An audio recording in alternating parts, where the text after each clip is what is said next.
When Jilyu's party subjugated the Demon King, Arga's life changed forever. They had a hard time at first, but they emerged victorious thanks to Jilyu's valiant efforts. At least that's what he claimed to have happened. Truth is, it was Arga who landed the finishing blow while Jilyu was pretty much just twiddling his thumbs about. When he confronted the hero about it, Jilyu immediately went on the defensive. Arga would have been nothing without him. He was a guy who struggled to even talk to people. He should be happy that Jilyu befriended him in the first place. It didn't take long before the so-called hero took things a step further and framed Arga for trying to attack him. Because of this, he was forced to flee the capital and start a new life in a village named Korn. There, he met a cute girl named Reno, who helped him live the simple life he wanted by completing a mundane quest of harvesting nuts. He also took on a little girl named Ko-Woo who can read minds. Though things are as uncomplicated as they could get, Arga's days aren't completely problem-free. A lot of people there look down on him for having a weak crest, but Arga hasn't been honest about that either. While Jilyu bears the hero's crest, Arga's looks similar, albeit strangely inverted. But the more he flexed his slick moves, the more Reno became suspicious of his crest. One such flexing happened when he had to bust the guild leader's thief group and slaying the orcs that threatened the village. And if that wasn't enough, Jilyu is now looking for him. See, the Demon King, who they supposedly defeated, had risen. Their teammate, Horn, died while protecting Enya, while Jilyu did what Jilyu does best, run away. And now he's planning on using Arga's talents once more. Now that the kingdom of Kuza is no longer safe, Jilyu is more desperate than ever to find his estranged friend. He must make sure that Arga defeats the Demon King this time. Eventually, he arrives in a town where he promptly introduces himself as the hero. But what he doesn't know is the town he's in is no ordinary place. It's a bandit town. Sometime later, rain starts pouring in the village of Korn. And because Arga's primary source of income is harvesting nuts, rainy days mean no money. He was able to gather nuts before the rain started pouring, but he should think of a way to earn for wet days like this. Anything except weeding will do. Thankfully, Reno knows just the job. She's looking for someone who can fix the floor of her room, you see. Arga is about to head to the inn to prepare for his new task when Ko-Woo points to a picture of an orc in the book she's reading and says, "You killed the orc." This takes Arga aback. He didn't let anyone know about his little escapade, so it's a mystery how Ko-Woo found out. Regardless, he tells her not to tell anyone about it. Now back at the inn, Arga reminisces about the day he picked up Ko-Woo. He doesn't think she lost her memory, but it's still unknown why she was roaming around the mountain alone. Just then, a freshly bathed Ko-Woo comes out of the bathroom, and right off the bat, he notices that she doesn't have a crest. Arga asks her to come closer so he can have a proper look, but like most kids, Ko-Woo is set on her way, so she vehemently refuses. The next thing the two do is play. To be specific, Ko-Woo tests her strength by hitting Arga with a stick. Ah, kids. Gotta love being their major tests of strength. She charges at him with all her might, but ultimately trips and falls into his arms. It's at this moment that Arga realizes how lovely and cute this little girl is. On top of that, he wonders if she's even human. Then, before heading to Reno's place, Arga puts a now tired and full Ko-Woo to bed. He doesn't have any experience fixing houses, so he's a bit nervous. Nonetheless, he mustered the courage to knock on her door. For some reason, Reno seems shy about Arga's presence in her room, and quickly offers to get him something to drink. When she gets back, Arga regrettably tells her that he checked the floor, but doesn't know how to fix it. Though unfortunate, he'll have to ask someone else to do it. He's about to leave when Reno stops him, saying she made hot tea so he can stay while they drink it together. You know, the classic tea and chill. However, Arga, the ever-dense boy he is, drinks the tea right then and there. He doesn't even remove his helmet. Of course, this annoys Reno. Would it kill you to drink your tea slower? Sometime later, an unknown adventurer arrives at the guild. He asks Reno if adventurers from Nitsu Star like him can join the guild, but alas, she regrettably says no. He's about to leave when Darsh starts running his mouth. "Hey, you idiot!" Classic Darsh. He tells the outsider he's the strongest in the guild, therefore he needs to prove to him just how capable he is. The adventurer then faces him, smirks, and advises him to calm down. He says he has no interest in being in a place where there are only weaklings. In other words, he should be grateful their path won't cross ever again. This obviously pisses Darsh off. How dare a mere outsider talk to him in this manner? You're not like Arga, you imbecile! The mention of Arga's name changes the adventurer's demeanor. He says those who have heard of that name know what it means to be a true hero. All of a sudden, the man of the hour covers the adventurer's mouth and leaves with him. Eventually, the boy recognizes the man who led him outside the guild. The adventurer is confused about two things. 1. Why is Arga hiding? 2. Why isn't he with the hero? But instead of explaining anything, Arga simply says this is his reward. He doesn't even know who this guy is. All he knows is he's most likely from Eldale. The adventurer eventually introduces himself as Ilir. He also reveals that he's actually a woman and the younger sister of Horn. As such, she says she needs his help in hunting a high-ranking demon. Arga downright refuses, but Ilir is persistent, saying she and her brother know how strong he is. To assure him, she says he doesn't need to worry about doing the request alone because she'll help him. So why is Ilir trying to kill a demon in the first place? It's simple. She wants her town back. The situation goes all the way back to when Horn was leaving his hometown in Kuza. Things were going well when a demon suddenly appeared in the surroundings of the village of Iza. To end things once and for all, Horn and the other Kuza adventurers set a trap that eventually led to the demon's demise. Unfortunately, half of the adventurers died in the fight, meaning the people of Kuza were left without protection. Because of this, Horn started his journey to kill the Demon King and bring peace to the world. And true enough, the hero party, which included him, slayed the Demon King a year later. Everyone thought that peace would come to Kuza after that. However, just a few days later, the defeated Demon King came back to life. Ilir intended to travel to Eldale to look for her brother, but the demons razed the streets of Waldana and Kuza. It has now become a base for demons. All this, Ilir says, is the reason why she's set on taking her hometown back. She knows her brother is strong, so she wants to go to Eldale to ask him for help. It's at this moment that Arga realizes that Ilir is unaware of her brother's passing. At any rate, now that she has found Arga, Ilir says she'll postpone visiting Horn. Iza is about 10 days' worth of walk from Korn, so Arga will have to use his magic for them to get there. Why walk when they can use magic, right? Arga then asks Ilir how many stars she has, to which she says she doesn't have any. Her crest is a compound kind, but she also has skills in preparing medicine. With that out of the way, the two decide to rest for today and leave tomorrow. As always, Reno prepares food for everyone the next day. Arga calls Ilir for breakfast, and with her permission, he enters her room. However, he gets the surprise of his life when he sees her wearing nothing but her undies. Our embarrassed boy then quickly shuts the door and tells her to get ready immediately. What a way to start the morning! While having breakfast, Ilir tells Arga information about the enemy they'll face. She says the demon's name is Luoga. His appearance is that of an orc's, but he speaks the human language and can also change his appearance to look like one. It could be that he's a superior species of orc that mutated or evolved into a demon. No one in Iza even noticed that he was a demon until the attack. The next thing Ilir knew, the town was already surrounded by a horde of orcs under his command. Listening to the story makes Arga wonder why Luoga targeted Iza in the first place. It just doesn't make sense. Thankfully, there are no people in Iza at the moment, so we can go all out without worrying about civilians. Once they're done eating, Arga promptly takes out the metaphoric sand they'll use to travel. He asks Ilir to think of a place not far from Iza, since he doesn't want to fight the moment they arrive. As for Kowu, she's in charge while he's gone.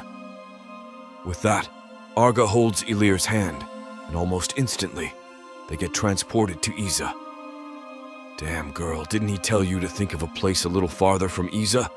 Nonetheless, the two hear someone speak the moment they recover themselves. It's Luoga. He admits he's looking forward to facing Horn, the one who killed him before.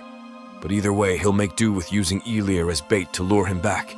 Soon after that, a horde of orcs attacks the two. Thankfully, Arga is basically a pro at killing beasts.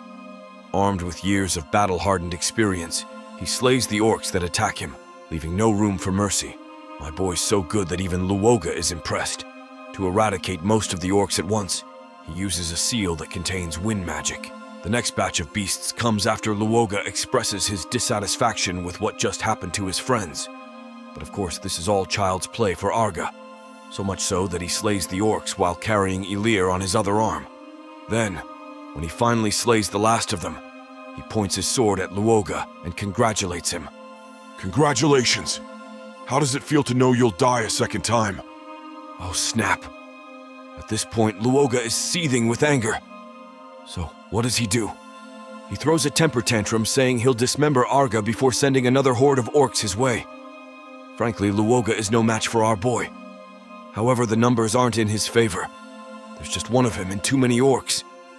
Still, his resolve remains undeterred as he maneuvers his way through the chaos, never wasting a slash of his sword. The more orcs Arga slays, the more he thinks that something isn't right, but what is it? Think. All of a sudden, he feels something hot in his waist area. Did Ilir throw up again? Nope, it's much worse. It's pee. Ilir peed in fear. Damn, what a way to kill the tension. Just then, Arga sees that one of the orcs has its head dangling to one side. The others are severely wounded too. As much as Arga hates to admit it, Ilir's little accident helped him focus. He finally realizes that Luoga is an immortal demon. At first, he thought he was some kind of ogre with a demonic mutation, but now he understands that the horde of orcs has been immortalized and is under his control. Luoga smiles at Arga and says that he really is an orc. However, he was revived with tremendous power when he was killed the first time. So, does this intimidate Arga? Hell no. Instead, he looks Luoga dead in the eyes and says he'll shatter his magic core to end him for good. People don't call Arga the Sacred Silver Knight for nothing, you know. And on top of that, he's also the man who killed the Demon King. Once he's done with him, Luoga will wish he was never resurrected in the first place. That last comment triggers Luoga so hard that he transforms into his original form before charging forth. Arga, on the other hand, remains calm. Instead of countering the attacks, he focuses on dodging them while trying to locate Luoga's magic core. In the end, he fails to see it, so he dismembers him instead. Not long after that, Luoga resurrects, and with the help of his orc friends, he gets assembled like a Lego figure. When he's finally complete, he reveals that he doesn't have a magic core. As long as a part of him remains intact, he can come back in any form he wants. This information takes Arga aback. Even the Demon King had a magic core, which he destroyed, but come to think of it, that guy was also resurrected, even with only his severed head. Still, he may have just an idea of how to beat Luoga. The ill-tempered orc charges once more, but Arga swiftly evades his attack again. Out of nowhere, Ilir appears and gives him a potion she invented. She says it only lasts for 1 hour, but it can help him see the flow of magic. 1 hour? Psh, this fight won't even take that long. The moment Arga drinks the potion, he discovers that Luoga really doesn't have a magic core. But that's because the core is on a scared-looking orc hiding from afar. You know how Hantengu from Demon Slayer always hid his original form? It's exactly the same case as this one. So, instead of wasting time on Luoga, Arga attacks the orc with the core. With that, all the beasts, including Luoga, finally die. Now that the battle is over, Ilir expresses her deepest gratitude to Arga. He saved the people of Iza. Of course, he clarifies that he wouldn't be able to make it without her potion. And P. Let's not forget the P. Anyway, now it's time for the two to head back. But before doing so, Arga tells Ilir to keep what happened today a secret because his identity must be kept hidden no matter what. The request confuses Ilir. She heard that Arga was the one who founded the group that aided a hero, so it's a mystery to her why he's adamant about keeping his identity a secret. Is he even a human? If he is, then should she go for him? Time passes and news about the hero saving the people of Iza reaches the guild. Everyone is talking about the heroic figure in silver armor, and how he single-handedly eliminated the orcs and demons. Ooh, I wonder who that hero is. Is it Orkbolg? Thankfully, Ilir kept her word and didn't tell anyone about Arga's identity. Still, who would have thought the hero of all people would be the one to take credit for what happened? Ha, déjà vu much. Later that night, Arga ponders about making an important decision. But before he can do that, Reno comes in and asks if she can have a moment with him. She says she's here to talk about the rumors about the hero who defeated the demon in Kuza. No matter how much she thinks about it, the guy in the story is very similar to her nut-loving friend.